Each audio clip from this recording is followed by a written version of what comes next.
What is good, y'all? Welcome back to a brand new stream, brand new video. If you are watching this on my other pages, welcome back to another reaction. Hope everybody's having a blessed one. And if you are not, hey man, tomorrow you will have one. And if not tomorrow, the next day. But remember, if you never quit, you can never fail. But yeah, guys, again, welcome back to a brand new reaction. Today we have why 1970s fast food didn't make people fat, which is eye-catching title. I would definitely had to react to this with you guys. Let me not hold you no longer. Let's get straight into this video. You blame fast food for America's obesity problem, but the same McDonald's menu in the 1970s maintained healthy weights. Here's what changed everything. Back in the 1970s,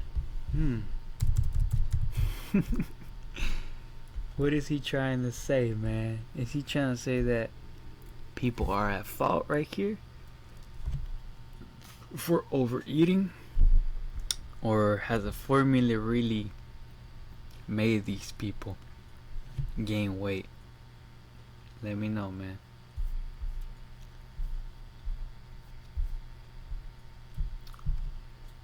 What the hell? Another app just popped up out of nowhere. I did not open that. But alright.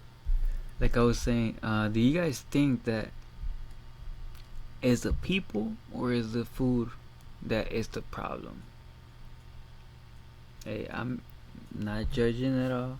I know a lot of people struggle with eating, you know. Some people might struggle with overeating. So it's like everybody is different, you know. That's why I'm trying to know what is the cause of this. You know, the more that we can get to the root of the problem, the faster, or not faster, but the harder that we can hit the actual problem, you know. Like, if it's the food, we need to do something about it. And if it's the people, we need to provide places where people can learn how to build that discipline or build that mindset to where they can control their eating, you know, so that they're more mindful of what they're putting into their body. But again, guys, I think it's half and half, you know. The food does have some part in it. It does play a big part in it, but it also comes down to personality and how you are, you know. If you are a person that eats whenever you are emotional, that is way different than someone who eats just to gain nutrition, you know, like for the nutrition value, because they know they have to eat. There's different cases, a lot of different ways that people think and they are. So that's what I'm saying. I would love to know, what is your opinion on this?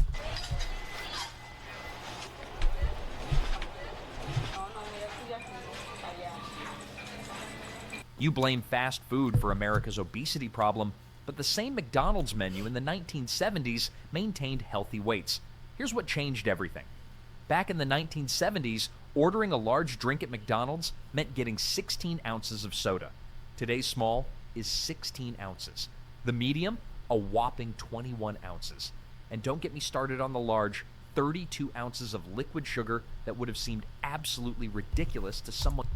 Okay, so right now, so far, we're seeing that it is not necessarily the food, but the drinks that have sugar in it, you know, sugary drinks.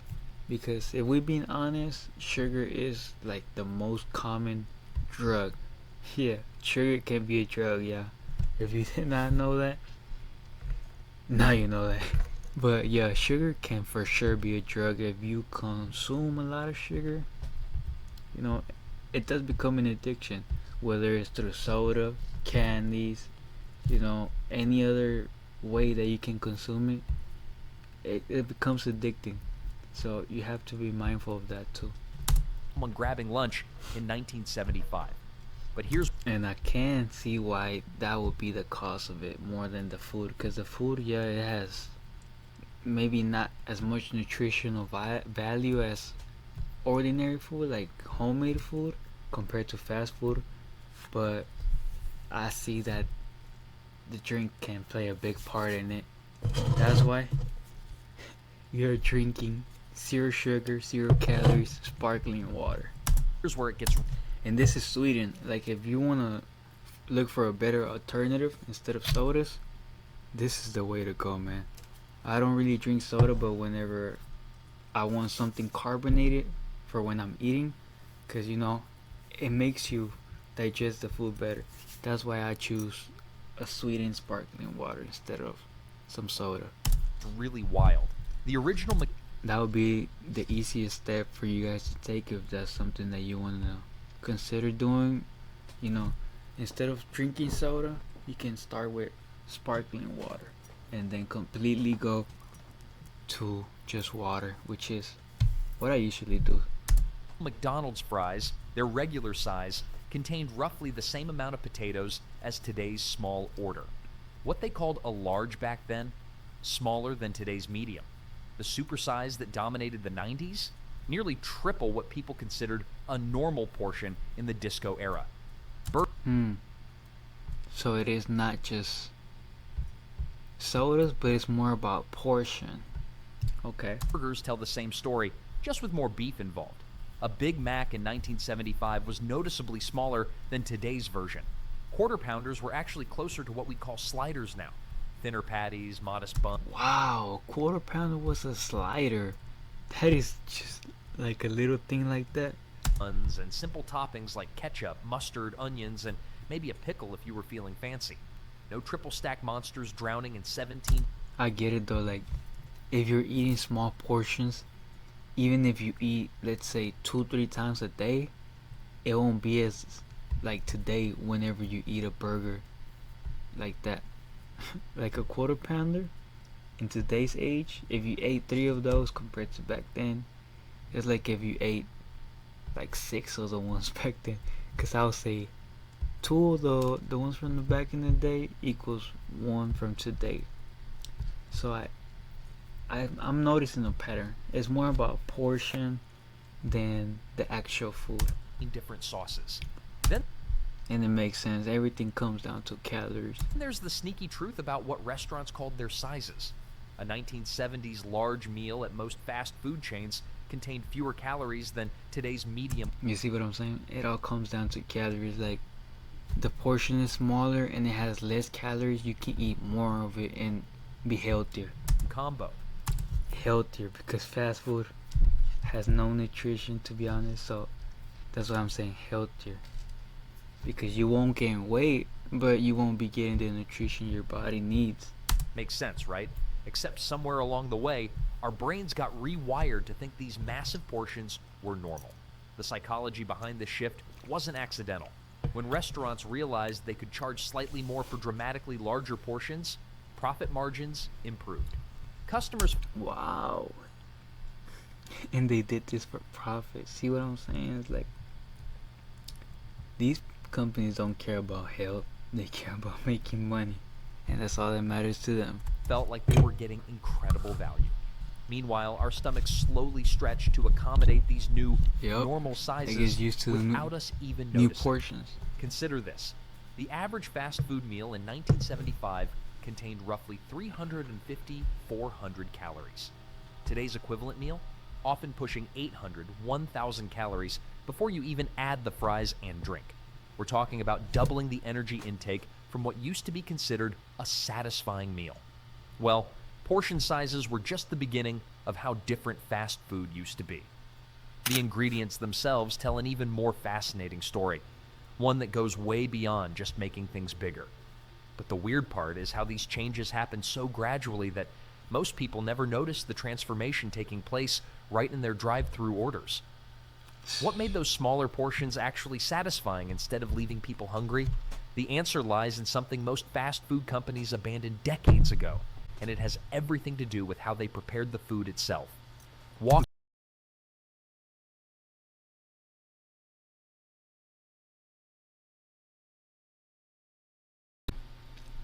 Also, that matters a lot, and we don't even notice it. Like the way that they stack the patties, or that the order that they put it. Like let's say they put the lettuce first, then patties, then a tomato. We might not think that that makes sense, or that it has anything to do with how we see the food, but it plays a big part. You know, there's a reason why they do it like that. If they stack it in a certain way, it looks more appealing to you. Back then, a bag of McDonald's fries contained exactly 3 things: potatoes, beef tallow, and salt. That's it. No methyl cellulose, no natural beef flavoring, no dextrose, just real food that your grandmother could pronounce. The fryer Right. oil alone tells the whole story. Most chains used simple beef tallow or straight peanut oil. Not today's Nowadays, they're using all types of oil. complex blends of soybean oil mixed with TBHQ, citric Yep. acid, and dimethylpolylsiloxane. Yeah, try saying that last one 3 times fast. The weird part is, those 1970s fries actually tasted better with fewer ingredients. Because they were more natural. The less tampered with that they are, the better and more flavorful that they will be. Burger buns were made from flour, water, yeast, and a pinch of sugar. Compare that to today's bun ingredient lists that read like chemistry textbooks. Modern buns contain calcium propionate, azotic carbonamide, and about 15 other additives you'd need a PhD to understand. But back then, your local bakery could have made the same bun using ingredients from their pantry. Then there's the chicken nugget situation. When McDonald's first introduced Bro, yeah, that is something that I can definitely say firsthand that changed. Because I remember back when, I don't know if it's just because when you're young, everything tastes different, but I remember when I was younger, chicken nuggets did not taste anything like today's. Same thing with the hot and spicy. I remember it being so much better. But again, that was at the time where we were in Mexico, and then we used to come over here, or we used to get McDonald's every once in a while. It was like more rare for us to get it, probably like once or twice in a year. So I don't know if that played any part in it, but I remember it being so much better than today's. Chicken McNuggets in Because even whenever I did move back to the U.S.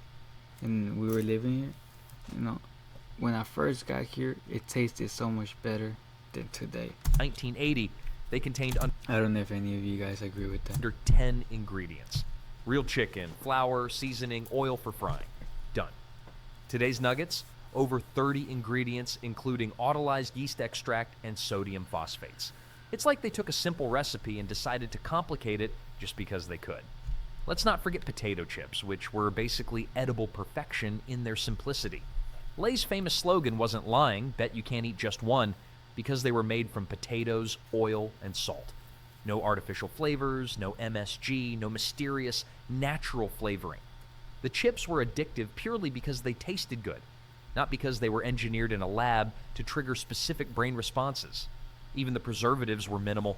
Wow. Y'all heard that? The chips were addictive purely because they tasted good, not because they were engineered in a lab to trigger specific brain It's not like they got some crazy magic over them. responses. Even the preservatives were minimal. Food spoiled faster, sure, but that meant fresher turnover.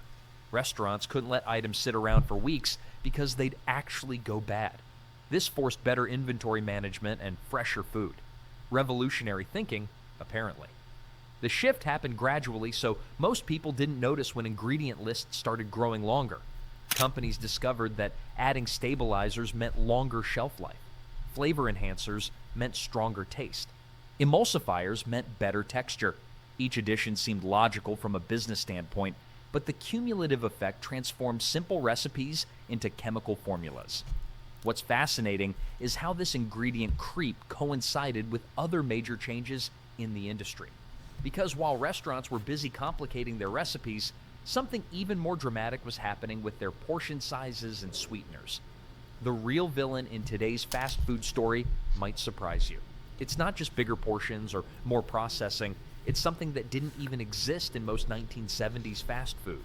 High fructose corn syrup wasn't widely used until the 1980s.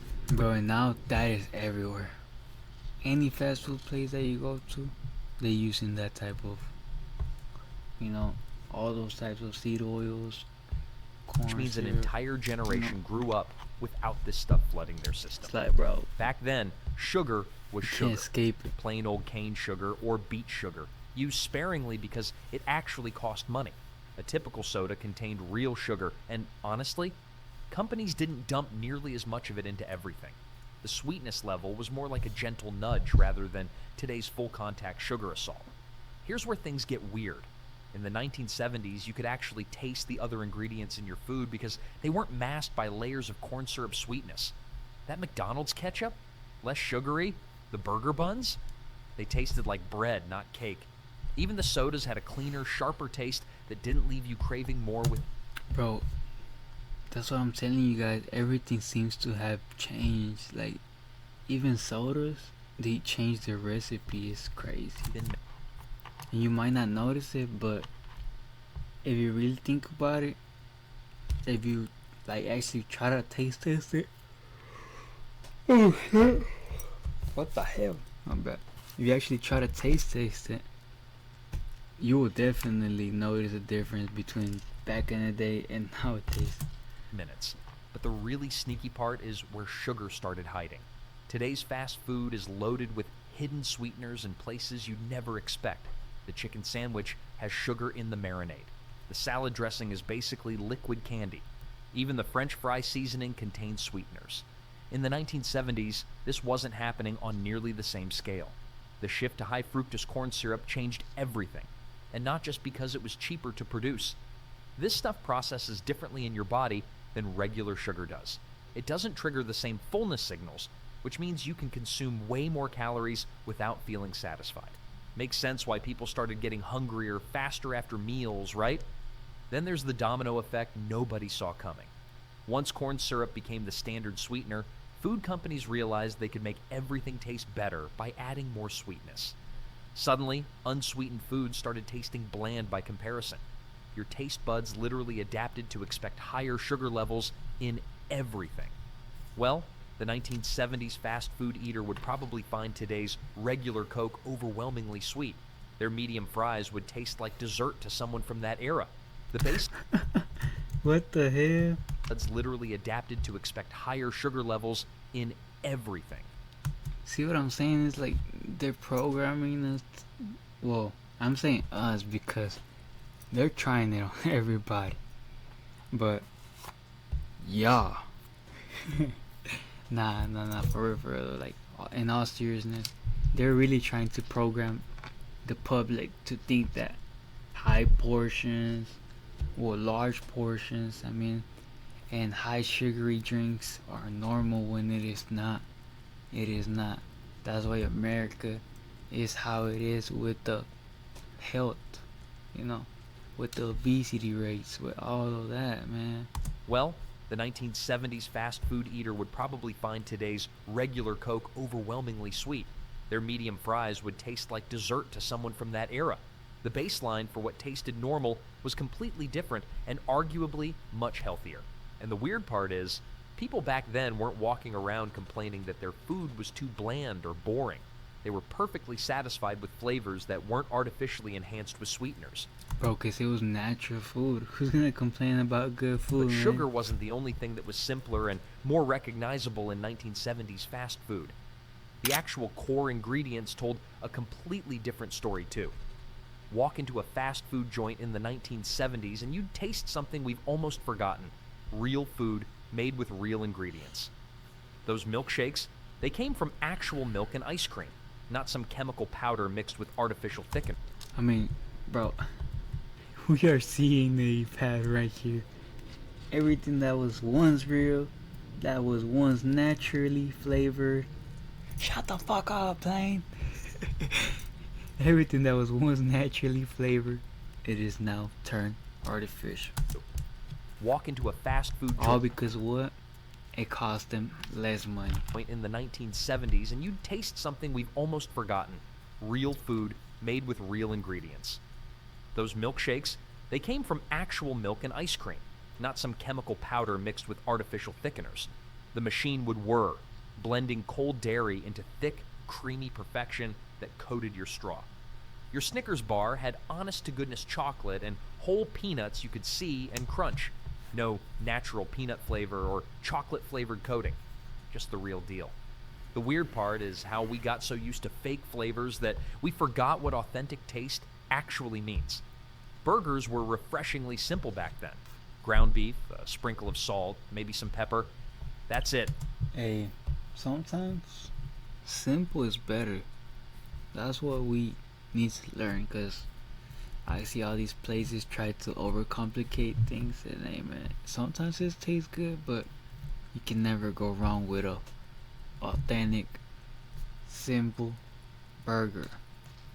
I swear. The patty didn't need 17 different seasonings because the meat itself had flavor.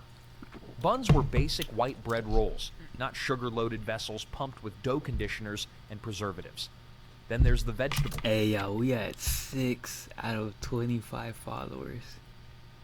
So we getting closer to that goal, man. When we hit 25.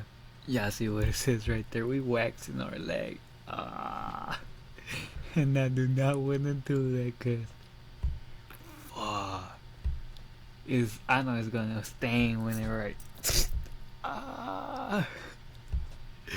Hey, but if y'all want to see me do that, bro, y'all are fucking crazy for wanting to see that.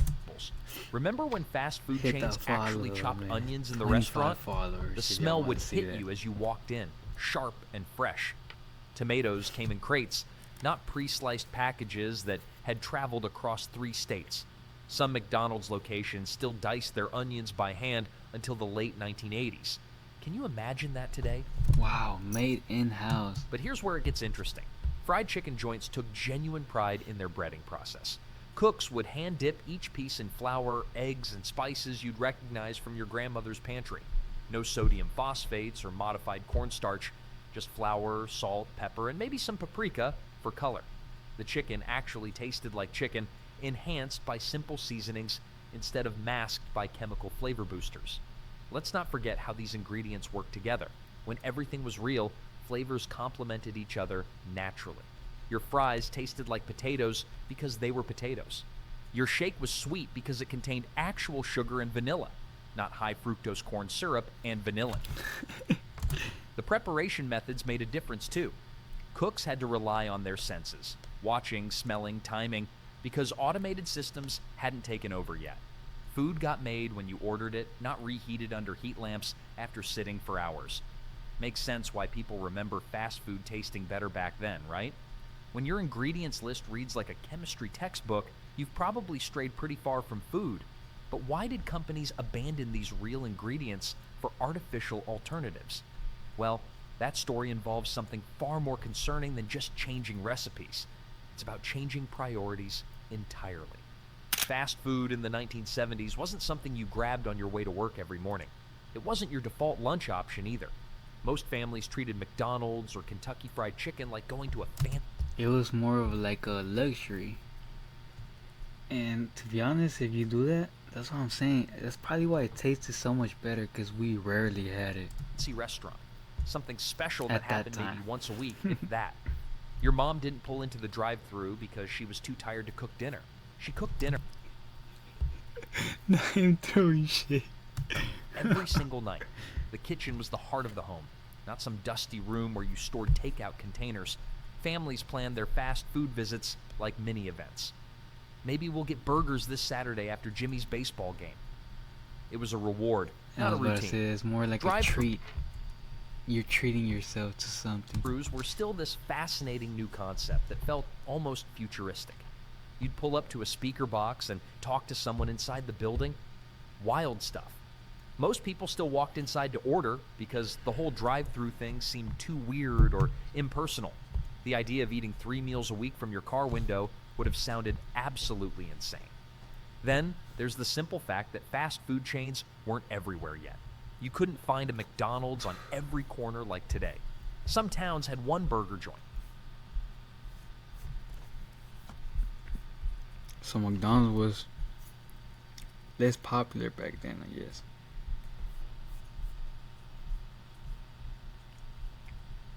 Wow. Isn't that kind of crazy to think about? Isn't that kind of crazy to think about, yeah? That McDonald's was not as popular, or there wasn't as many as there is nowadays. Maybe two if they were lucky. You actually had to drive somewhere specific to get fast food, which made it feel more intentional and special. Mothers took genuine pride in their home cooking skills. It wasn't seen as old fashioned or oppressive, it was a valued talent. Women swapped recipes at church and bragged about their pot roast. Men came home expecting a real meal, not because they were demanding, but because that's just how families operated. My The God. dinner table was sacred ground where everyone gathered to talk about their day. But here's the weird part about treating fast food like a special occasion: it actually made the experience better. Kids got genuinely excited about going to McDonald's because it wasn't routine. The anticipation built up the experience. Compare that to today, where a Happy Meal is just another Tuesday. Fast I agree. That's what I'm telling you guys. Like, all of this comes down to people just making it normal to go ahead and, oh, let me go to McDonald's and grab a burger. Let me grab a quarter pounder. Let me grab some large fries, a large Coke. And I don't blame you guys because it's right there. You just grab your keys, go ahead and drive 5 minutes at most. Now there's a McDonald's in every corner, every light. It's crazy, man. If not McDonald's, cause that's the first thing that comes to my head. Like, bro, they got food, fast food everywhere. Jack in the Box, McDonald's, Wendy's, Whataburger. If you're from Texas, you know, like, it's hard for some people not to fall into that. I get it because it's right there. And like he said, maybe that day you don't feel like cooking, or you don't feel like, going to buy some things if you don't have anything in the kitchen at that moment to cook, and you're like, let me just go buy something. It's way more convenient. But at the end of the day, like, as long as you're not letting it become a cycle to where that's all you're doing and you're just eating fast food, it's okay, man. That's what I'm saying. Just be mindful of what you eat, what you put into your body, and every choice you make. It really does matter when you choose to cook or eat something at home instead of going to a fast food joint. It's not just your money that you're saving, you're also taking care of your health. Fast food companies understood this dynamic perfectly. They designed their restaurants to feel welcoming and family friendly because they knew parents were making a conscious choice to bring their kids there.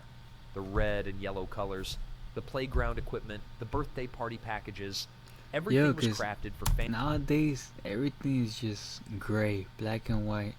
Because I mean, all the modernized looks have hit every place, even the fast food spots. That's something I noticed from back then to now. Everything was more colorful, way more color everywhere. Families who were making fast food their weekend adventure, not their daily survival strategy. This mindset shift didn't happen overnight, though. The transformation from occasional treat to everyday habit took years of clever marketing and strategic expansion. What changed wasn't just how often we ate fast food, it was how these companies started thinking about their customers and profits. Back in the 1970s, fast food chains actually cared about making good food. Wild concept, right? Restaurant owners weren't sitting in boardrooms calculating how to squeeze every penny from a hamburger patty. Damn. They wanted customers to It is exactly what we said. It all comes down to profit. They want to make more money, so they skimp out on the actual health benefits that people are supposed to be getting from the food, the nutritional value. They switch it for some ingredients that are cheaper with less nutritional value. But guess what? It's making them money. So as long as they're making money, they don't care about the people, the public. They're treating them as a number. The more numbers that they get, the more that they're gonna keep doing that. So what do the people need to do, man? What you guys think is the solution right here? Stop going to fast food spots? or what? Because I mean, the only way that they're gonna stop doing that is if they see that the people actually care about it themselves. Come back because the food tasted amazing, not because it was engineered to trigger cravings. McDonald's founder Ray Kroc famously obsessed over quality control. He'd show up unannounced at random locations, taste testing everything. If the fries weren't crispy enough or the burgers looked sloppy, Hey, see, that's what I'm talking about. heads would roll. The guy literally fired managers for serving subpar food. Compare that to today's corporate culture, where profit margins matter more than whether your Big Mac actually resembles the poster. Local sourcing wasn't just a trendy buzzword either. Many chains worked directly with nearby farms and suppliers. Fresh lettuce came from farms within driving distance, not shipped frozen from thousands of miles away. Burger King's original slogan, "Have it your way," reflected genuine flexibility in preparation. They could afford to customize orders because ingredients were simple and fresh. Corporate expansion moved at a snail's pace compared to today's aggressive growth strategies. Opening 50 new locations meant maintaining quality at each one. Restaurant owners knew their suppliers personally. Yeah, I hear that. That's a word that keeps popping up, back up and back up and back up. Quality. Something that nowadays is not valued Visited their kitchens regularly, or is not practiced. You know, nowadays it's all about profit. and actually tasted what they served. When you only had 30 locations instead of 30,000, keeping standards high was manageable. The weird part is how much pride these early fast food pioneers took in their recipes. Colonel Sanders would literally show up at KFC franchises with a suitcase, taste the chicken, and throw out entire batches if they didn't meet his standards. Dave Thomas of Wendy's insisted on fresh, never frozen beef patties when everyone else was cutting corners. These weren't just marketing gimmicks, they were genuine commitments to quality. Bro, what happened, man? All these companies were all competing on quality. And wow, now they're competing on profit. Who's making the most money? Then there's the simple economics of it all. Profit margins were Do you guys think that's what happens? Like, yeah, people might start with the intent of putting out quality and stuff, but as soon as they grow, they're more focused on the money. Do you guys think that's facts, or you know, or if you guys agree, why do you think it happens? Like greed, or what is it? What you guys think leads people to stop caring about the actual impact that they're doing and focus more on what they're gaining? were healthy without resorting to cheap fillers and artificial additives. A basic cheeseburger could turn a decent profit using real beef, real cheese, and simple buns. No need for textured vegetable protein or mysterious natural flavors to boost the bottom line. Customer loyalty meant something different too. Families returned to the same burger joint week after week because they trusted the food. Restaurant owners built reputations on consistency and taste, not on creating addictive flavor combinations that kept people coming back for chemical reasons. But here's what really made the difference in food quality. The preparation methods themselves were completely different from today's assembly line approach. Walk into most fast food kitchens today and you'll see rows of heat lamps keeping pre-made food warm for hours. Back in the 1970s, that wasn't how things worked. Most burger patties were actually formed by hand each morning and cooked fresh.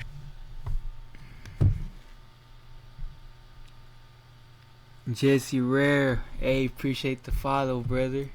Welcome to the Blessed fam. Y'all really want to see me wax my legs, huh?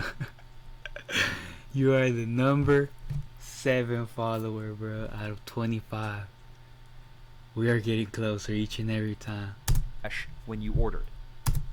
But again, thank you. We are watching why 1970s fast food didn't make people fat. And we are seeing that it is the portions, it is the recipes and greed of the owners, that they're more focused on profit than on actual quality. Not frozen solid for months like today's hockey pucks. McDonald's workers would take ground beef, shape it into patties, and slap them on the grill when your order came through. The meat sizzled and filled the kitchen with that unmistakable smell of real beef cooking. None of this previously frozen, reheated under a lamp for 3 hours nonsense we've gotten used to. Then there's the French fry situation. Many restaurants cut their fries from actual whole potatoes right there in the back. Workers would wash, peel, and slice potatoes every morning before opening. The fries hit the oil fresh and came out crispy on the outside, fluffy on the inside. Compare that to today's pre-cut, chemically treated, frozen for months fries. You know what I'm saying? Everything was more thoughtful. Like, they would take their time on the food and everything, cutting it, preparing it, seasoning it. And nowadays it's more about boom, boom, boom, boom, boom, boom, just getting everything done quick. Reheated under a lamp for 3 hours nonsense we've got. Like he said, they just leave food right there sitting on a heating lamp so that it doesn't get cold. Compared to back then, everything was made to order. Gotten used to. Then there's the French fry situation. Many restaurants cut their fries from actual whole potatoes right there in the back. Workers would wash, peel, and slice potatoes every morning before opening. The fries hit the oil fresh and came out crispy on the outside, fluffy on the inside. Compare that to today's pre-cut, chemically treated, frozen for months fries that taste like cardboard. Yeah.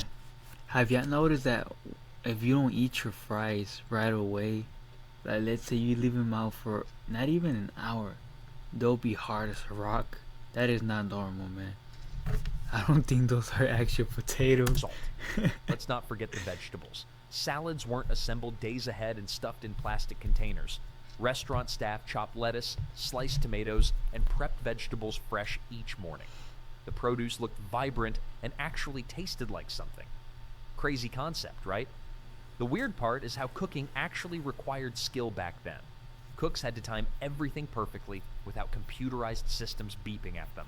They flipped burgers when they looked right, not when So a I'm saying time. everything was just at its pace, taking their time, man.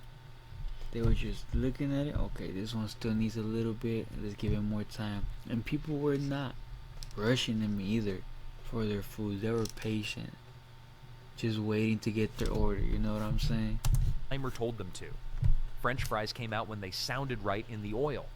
This meant food quality varied slightly from cook to cook, but it also meant someone who cared was actually making your meal. Well, here's where it gets interesting. You know the crazy part? That if you were to work in a fast food spot and try to do that nowadays, they'll fire you. I'm speaking from an experience because my first ever like fast food job at what, 15, 14, something like that. That's what happened, man. I was literally like taking my time trying to make sure that the food was good, that the portions were good, and guess what? They literally got mad over that and said that, nah, this has to be fast because this is fast food. You just grab it, boom, grab like a bunch, throw it on there. I'm like, what? I was literally like so mind blown by that. I didn't last no longer than a week because, bro, I knew that was not for me. Food was made to order way more often than today. You placed your order and someone started cooking it for you, not grabbing something that had been sitting under heat lamps since the Carter administration. This approach meant fewer preservatives were needed because food wasn't sitting around getting stale. Restaurant owners took pride in their fresh preparation methods. They knew customers could taste the difference between fresh and reheated food. Their reputation depended on serving something worth coming back for, not just something that looked pretty in advertisements. But even with all this fresh preparation and quality focus, restaurant owners back then understood something that seems lost today. They knew their role wasn't just feeding people good food. It was about understanding exactly what that food was doing to their customers' health and bodies. You know what I'm saying? They actually care about people back then. Restaurant owners back then had something we rarely see today: actual Integrity. concern for their customers' well-being. Wild concept, right? They genuinely believed fast food should be an occasional treat, not a daily habit that slowly destroyed your health. These weren't evil corporate overlords plotting to hook kids on sugar. They were often local business owners who lived in the same communities they served. The difference was striking. Menu items were designed with moderation in mind. Nobody was trying to engineer the perfect combination of salt, fat, Exactly. Nowadays it's more like a strategy to get you hooked on that food. and sugar to trigger addictive responses in your brain. They just wanted to make tasty food that people would enjoy on special occasions. A burger was a burger, not a carefully calculated dopamine delivery system. Let's not forget how transparent everything was back then. Simple ingredients meant customers knew exactly what they were putting in their bodies. Reading an ingredients list didn't require a chemistry degree. Beef, bun, lettuce, tomato, onion, done. No mysterious natural flavors or 15-syllable Basically just say, fuck y'all, we don't care about your health, we are gonna make the most money we can off of you, and what are you gonna do about it? You're already addicted to us. Just fucked up. Fucked up from y'all McDonald's. Ba-da-pa-pa-pa. I'm loving it. That's literally what they got y'all saying. But again, y'all, let's move on to the next video.